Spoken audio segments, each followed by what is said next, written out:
What's up, guys? Welcome back to the channel. I always see comments on the Facebook page that I'm following. Everyone's always asking, especially those who have just started collecting, is how to display their carded Hot Wheels blister packs, whatever it is. They're always asking, I just started, what's the best way to do it? My opinion, the best way is using pegboard. You can do so much. You can display so many different ways on pegboard, and it does not damage the card. You don't have to hang it up a certain way. You can have them hang like I do, real close together. You could have them spread out like that. It just depends on what you want, but this, in my opinion, is the best way to do it. I use 3/4 inch screws to hold them in place, so I'll show you. They're small enough to just pull right out, but the teeth are good enough to hold in there. It's not going to fall out, and it's not going to damage the card, and it holds everything flat.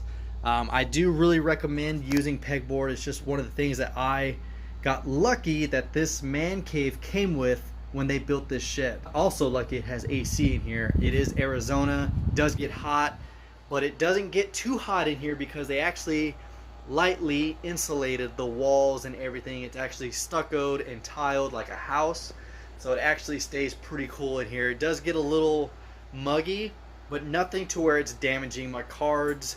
As you can see, like, they're not really warping and in bad shape. Some of them are bent because that's just how they've been stored through the years, or that's how I find them. I don't weed out the ones at the store because it's broken. I'm just like, well, it sucks, I'll buy it, and if it's really bad and torn, I'll just leave it. That's definitely the best way to go if you're looking to showcase your cars.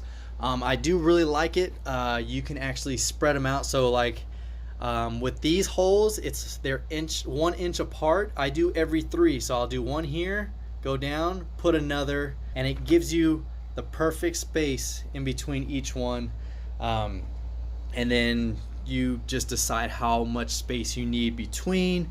You can have them like this. I have them separated by years. Got the 62s, 63s, 65s. I actually organized it this past weekend for 65 2+2 fastbacks all the way down until I hit coupes with the actual opening hoods, and then the convertible without the opening hood, which is okay.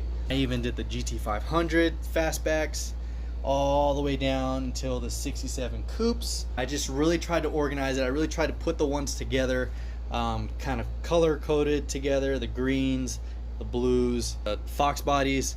Just organize it in a way that you want. A lot of people try to ask what they should start collecting. They want to start collecting, but they don't know what. Just find whatever car you like, which luckily the Mustang's the world's most popular pony car, so they have a lot of variations of it. But just stick to what you like. You don't have to always hunt for treasure hunts and super treasure hunts, which, if you guys want to know the difference between a super treasure hunt and a normal treasure hunt, this is a super treasure hunt. It's always going to come in a Spectra Flame color. It's super dark. The mainline version of this car is going to be a light blue, but the super treasure hunt is this dark blue. Real Rider tires, which are the rubber wheels. It's going to have the TH on this, which this one has the TH on the back. It might be on the side, hood, wherever. It's going to say TH. If you want to look at a normal treasure hunt, a lot of times they come in the non-realistic kid cars. You can see the little flame right there. It doesn't have real wider wheels.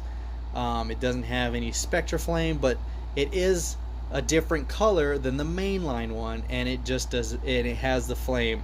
You can see the silver flame right there, and it'll specifically tell you, congratulations, you just found a treasure hunt, blah blah blah, the whole verbiage. And the super will have a gold flame on there, right there.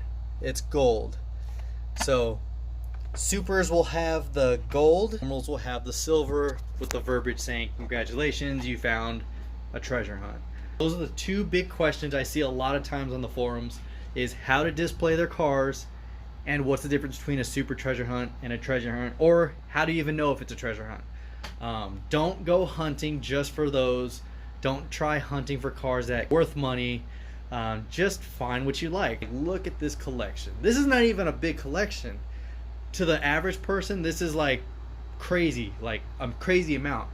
But when you go onto those pages and see what people actually collect, you're talking 40,000 plus. But they collect all cars, all series, like the Hot Wheels art ones or the Ford Performance. They'll collect all the cars within the Ford Performance, which would be all these. They would collect every single one of them, which I think I have all of them but 2014, I think. No, I have the 2014 right there. Huh, maybe I do have them all. I don't know. You look for this pack, the 50 years Mustangs, which is consisting of all these. They go for $120 off of Walmart. And I have that one, I have that one, I have that one down there, and a couple other ones. I don't know where they're at. Oh, the 50 for the 62. And yeah, it just goes on. There's so many different things you can collect. Just find the one that you want to collect and you'll be good.